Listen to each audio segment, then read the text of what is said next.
ጀነራል ሳሞራ የኑስ ስለ ትግራይ ክልል ሐሳባቸውን ሰጥተዋል። ጀነራሉ ምን አሉ? በአትሌቲክስም የሚደረግ ህገወጥ የሰው ዝውውር ማብቃቱ ተነገረም።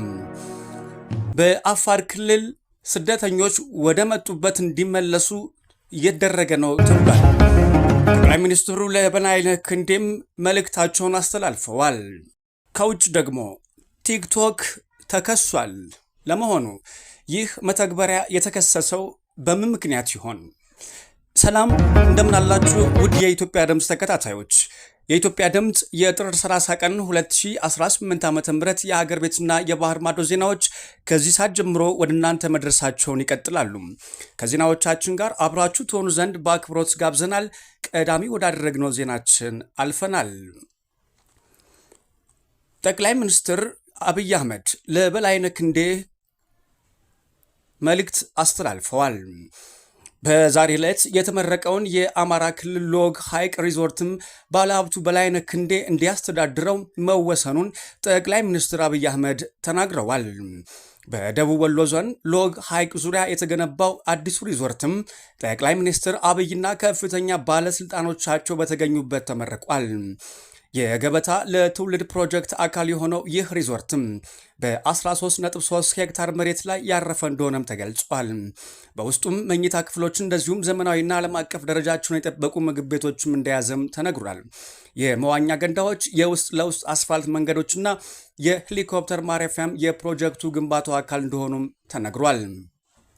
ጠቅላይ ሚኒስትር አብይ አህመድ በፌስቡክ ገጻቸው ባሰፈሩት መልእክትም የወሎን ተፈጥሯዊ ውበት ዘመናዊና እንደዚሁም ዓለም አቀፍ ደረጃውን ከጠበቀ መሰረተ ልማት ጋር አጣምሮ የያዘ ድንቅ ፕሮጀክት ነው ሲሉም ሪዞርቱን አሞካሽተውታል።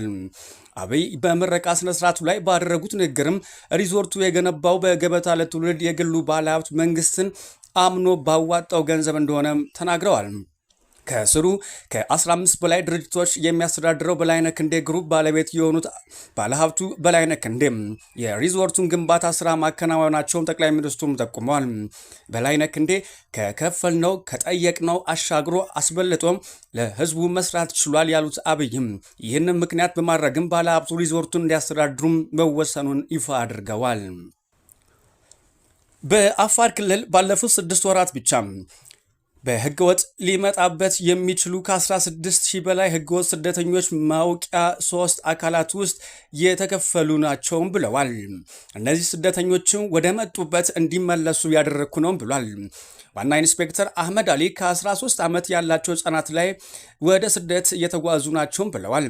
ስምምነት የክልሉ ፖሊስ በቅንጅት በመስራት ውጤቱ እያመጣ መሆኑን አሳውቋል።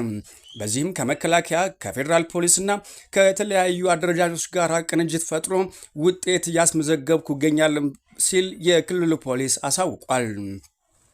በህገወጥ መንገድ ከሀገር ሊወጡ ሲሉ የምንይዛቸው ዕድሜያቸው ከ13 ዓመት ጀምሮ ያሉ ህጻናት ነው ያሉት ዋና ኢንስፔክተር አህመድ አሊም መታወቂያ እንኳን የላቸውም ብለዋል። በዚህ 3 ቀን ያጋጠመን የ13 ወይም የ12 ዓመቱን ቢሆን ነው። ዕድሜ ስንት ነው ስንለው 20 ዓመቴ አለ። መታወቂያ የላቸውም፣ በከፊልም ደግሞ አላቸው፣ ግን መታወቂያ እያሰሩ ነው እድሜያቸው ጨምሮ የሚመጡትም ብለዋል። ህገወጥ የሰው ዝውውርን የመከላከል ስራን በተመለከተ ትኩረት ተሰጥቶ እየተሰራ ሲሆን በአሁኑ ሰዓት በጥሩ ቅንጅትም በፌዴራል ፖሊስ፣ መከላከያ፣ ብሔራዊ መረጃና ደህንነት፣ የክልል ጸጥታ ኃይል፣ የክልል ርዕሰ መስተዳድር አካላት ጋር ተቀናጅተን እየሰራን እንገኛለን ብለዋል። በዚህም መሰረት በ6 ወራት ብቻ ከ16,000 በላይ የሚሆኑ የውጭ ሀገር ስደተኞችም ጨምሮ ወደ ውጭ ሊሄድ የነበረ ዜጋ ወደ ትግራይ ክልል፣ አማራ፣ ወደ ሌሎች የሀገሪቱ ክፍሎች እንዲመለሱ አድርገናልም ብለዋል። በአትሌቲክስ ስም የሚደረግ ህገወጥ የሰዎች ዝውውር አበቃ። ወረቀት ይዞ ወደ ኤምባሲ መሄድም ቀርቷልም ተብሏል። ግንኙነታችን በደህንነቱ የተጠበቀ ኢሜል ብቻ መሆኗል ሲሉም ኮማንደር አትሌት ስለሺ ስህን ተናግረዋል። የኢትዮጵያ አትሌቲክስ ፌዴሬሽን በአትሌቲክሱ ስም የሚደረጉ ህገወጥ የሰው ዝውውሮችን ወይም ሂውማን ትራፊኪንግ ለመከላከል የጀመረው ጥረት ውጤት እያመጣ መሆኑን የፌዴሬሽኑ ፕሬዝዳንት ኮማንደር አትሌት ስለሺ ስህን አሳውቋል። ቀደም ሲል ከፌዴሬሽኑ ወደ ኤምባሲዎች የሚጻፉ ደብዳቤዎች ለህገወጥ ተግባር ይጋለጡ ስለነበረ አሁን ላይ ወረቀት ይዞ ይዞ የመሄድ አሰራር ቀርቶም ግንኙነቱ ሙሉ በሙሉ ደህንነቱ በጠበቀ ኢሜል ብቻ እንዲሆን ተደርጓልም ብለዋል። ከዚህ በፊት የተፈጸሙ ህገወጥ የሰዎች ዝውውሮችን በተመለከተም በህግ የተያዙና ምርመራ እየደረገባቸው ያሉ ጉዳዮች እንዳሉን ኮማንደር ስለሺ ያረጋግጠዋል። አድማጮች የኢትዮጵያ ድምፅን እያደመጣችሁ ትገኛላችሁ። የሀገር ቤት ዜናዎቻችን አሁንም ወደ እናንተ እናደርሳለን። ጀነራል ሳሞራ የኑስ ስለ ትግራይ ክልል ሀሳባቸውን ሰጥተዋል። የቀድሞ የኢፌዴሪ መከላከያ ሰራዊት ኤታማዦር ሹም ጀነራል ሳሞራ የኑስ በትግራይ ክልል ሰላምን በሚያናጉ አካላት ላይ የማስተካከያ እርምጃ እንዲወሰድ አሳስበዋል። ጀነራሉ ጋዜጣ ፕላስ ከተሰኘው የኢትዮጵያ ፕሬስ ድርጅት ህትመት ጋር ባደረጉት ቆይታ ያስተላለፏቸው ዋና ዋና ነጥቦችን እንንገራችሁ። እርምጃ ይወሰድ በሚለው እኔ እስማማለሁ ብሏል። በክልሉ ሰላም እንዳይሰፍን እንቅፋት በሚሆኑ አደናቃፊዎች ላይ ተገቢውን እርምጃ ተወስዶ ክልሉ ወደ ሰላምና መረጋጋት ሊመለስ ይገባልም ብለዋል።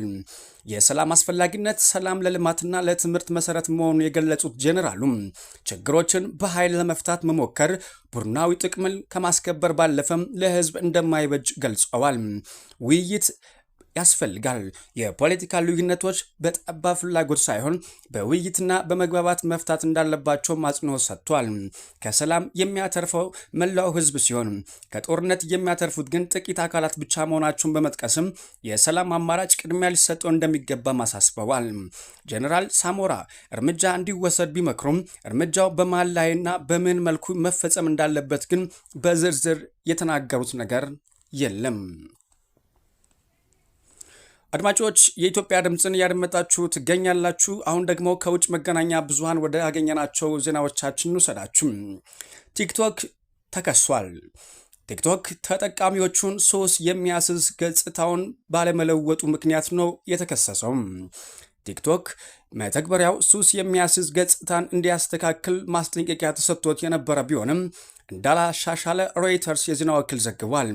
ቲክቶክ ሱስ አስያዥ ገጽታው ካለወጠ የማህበራዊ ሚዲያ አስተዳዳሪ ወይም ባይታንስ ከዓለም አቀፍ ገቢው ላይ የ6% ቅጣት እንደሚጥልበት ማስጠንቀቂያ ተሰጥቶትም ነበረ።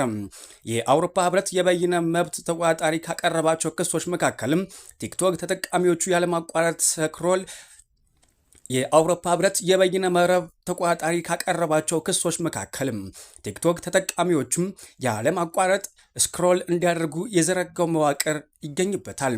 ለተጠቃሚዎቹ መረጃ የሚጠቀምበት ወይም ኖቲፊኬሽን የሚሰጥበት መንገድና የእያንዳንዱ ተጠቃሚ ፍላጎት ባማከለ ሁኔታ ይዘቶቹን መግፋቱም በክሱ ተካቷል። ቲክቶክ በመላው ዓለም ታዋቂ መተግበሪያ የሆነው ተጠቃሚዎቹ በተሻለ መንገድ በመገንዘቡ እንደሆነም ተገልጿል። የአሜሪካ መንግስት ቲክቶክ ሳንሱር ያደርጋል በሚል ታሪፍ ለመጣል መዛቱን ተከትሎ የአውሮፓ ህብረት ግዙፍ የቴክኖሎጂ ኩባንያዎች ላይም እርምጃ መውሰድ ጀምሯል።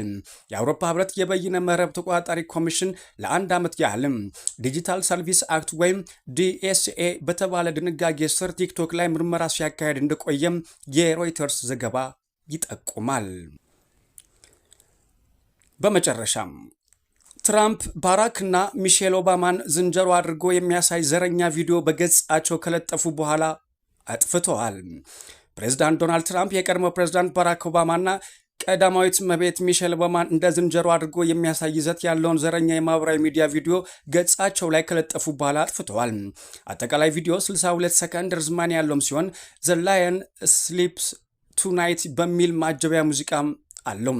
በቪዲዮ መጨረሻ ላይ ባራክና ሚሼል ኦባማን እንደ ዝንጀሮ አድርጎ የሚያሳይ ክፍልም ይታያል።